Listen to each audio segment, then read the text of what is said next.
In the run-up to the 2024 U.S. presidential elections, mudslinging continues as former U.S. President Donald Trump slammed U.S. President Joe Biden at a rally in South Carolina, calling him a criminal and a liar. At a rally marking the July 4th holiday, the Republican presidential candidate said Biden was incompetent and corrupt, further adding that his administration could lead the U.S. into a third world war. Trump further said that Joe Biden is a very compromised president. The offensive comes as Trump has been showcased in national polls to have consistently a lead over the other Republican candidates, as the former president continues to be the top pick for the Republican voters ahead of the race to the White House. The fake news media has finally started to admit what we all knew. Joe Biden is the most corrupt president in American history by far. It's not even close. He's a criminal and a liar who sold his office to foreign countries and many other people. You take a look at what's going on. All of the stuff goes into, the stuff he calls it, goes into family pockets. And it comes from many cases very bad third world actors, and nobody thought they were going to get caught with all of their phony corporations that they set up. I'm just not sure I want to run against anybody else. I sort of like this one. And by the way, we're leading him by a lot. Joe Biden is corrupt, and Joe Biden is a very compromised president. He's being paid off just like a common criminal gets paid off, just a more sophisticated manner and much larger numbers.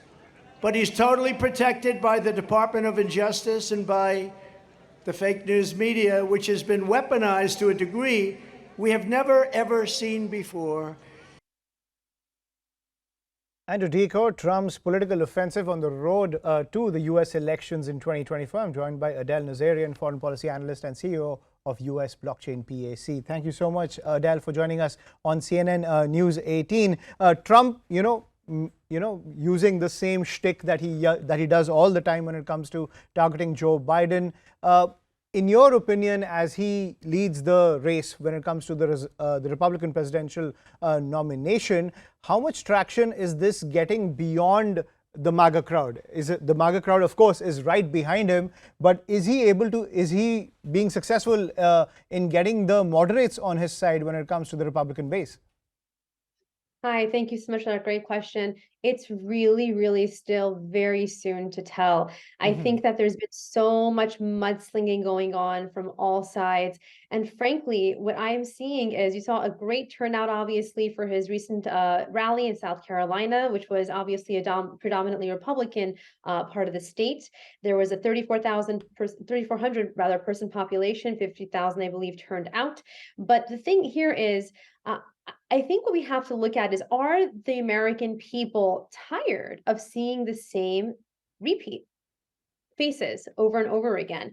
Are they tired of seeing a President Joe Biden who has been around for over 30, 40 years? Are they tired of seeing the Trump name constantly? They've known and grown up with as well, similarly in the more mainstream media, in Hollywood and whatnot, and obviously the 2016 presidential election. Are they really ready for new blood, so to speak?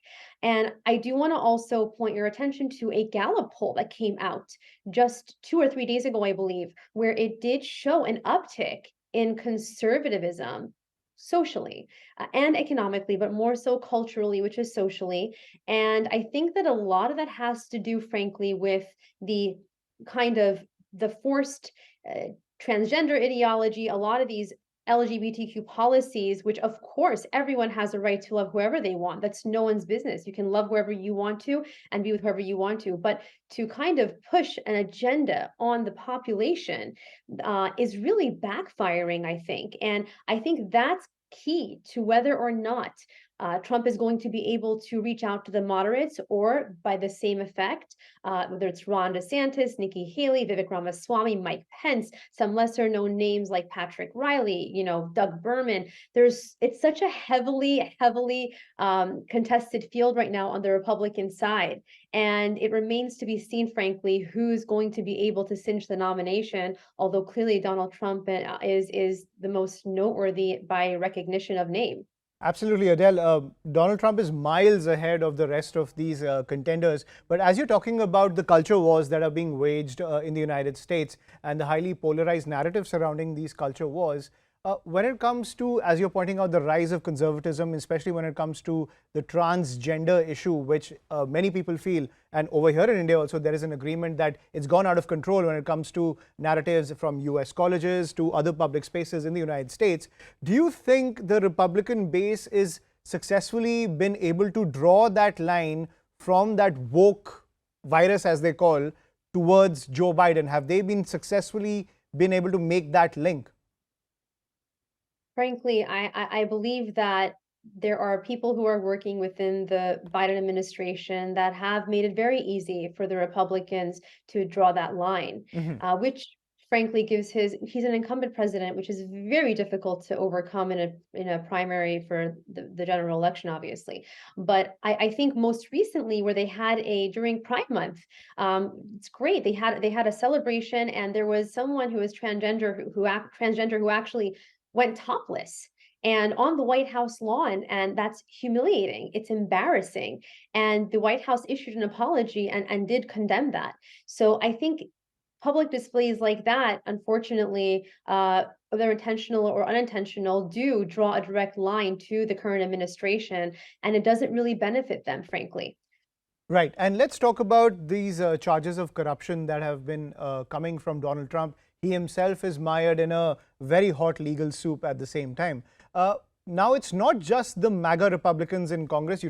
Not just the Matt Gaetz, the Marjorie Taylor Greenes, or the Lauren Boeberts. They aren't just the Republicans who are raising these charges of corruption, who are raising these charges against Hunter Biden. The whole Hunter Biden saga is also getting a lot of steam inside the Republican Party.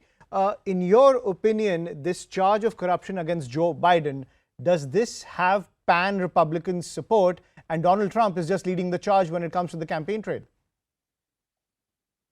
I believe that anyone who has served in political office to that level has, in some way, shape, or form, benefited from having the advantage of being in that position of power, whether during office or after. But I think that when you have such a long history of being in politics and understanding the ins and outs, the loopholes, if you will call them, of course they've taken advantage of it. And I do believe that the Republican base, of course, you have several factions within the Democratic Party and the Republican Party. But speaking of the MAGA faction within the Republican Party, absolutely, they have been, parroting and also pushing the narratives of corruption from within the Democratic Party, specifically the Biden administration. And I do think that that has definitely been echoing through echo chambers, and it has actually taken on a life of its own in terms of now not just Republicans, but also more moderate voters. Even Democrats are, quite frankly, I've spoken to people all across the spectrum, including Democrats, who have said that they frankly aren't very enthusiastic and they are concerned about the trumped up charges, not just against former President Trump, but also within the Biden administration relating to his family members. Right. And my final question then, Adele, when it comes to Donald Trump, and he made a big shtick about election integrity. He says that the election was stolen from him. Now, we saw many Republicans, they didn't certify the elections as well. You had the Jan 6th riots. All of that is a cloud above Donald Trump. At the same time, he's also mired in a lot of legal, and it's a massive legal tangle for him, where he has played the victim card once again. In your opinion, when it comes to rallying the MAGA base, as well as taking on Joe Biden, because let's face it, it's most likely going to be Donald Trump versus Joe Biden for the US presidential seat for the top post in America, do you think he can play the victim card effectively beyond the MAGA base? I must say that's a very, very astute question. And I personally am tremendously against playing the victim card. I think that this is something that definitely was useful in terms of drawing attention to what was perceived as an issue. And I'm really happy that you referred to the January 6th as riots, because as evidence came out indicating that there were Capitol Hill officers that actually opened the doors and escorted rioters into the Capitol building, people increasingly started waking up to the reality that this wasn't necessarily what they thought it was initially, although it was completely to be condemned. And so I do actually believe that this will definitely be a very, very difficult, challenging race ahead. And I think if he can get past the victim narrative and to really start being more proactive and in a more leadership position like he did before, it could be fruitful. But I don't really know who's going to get to the general election. I do have a feeling, though, it's definitely going to be President Biden versus whoever remains to be seen on the Republican ticket.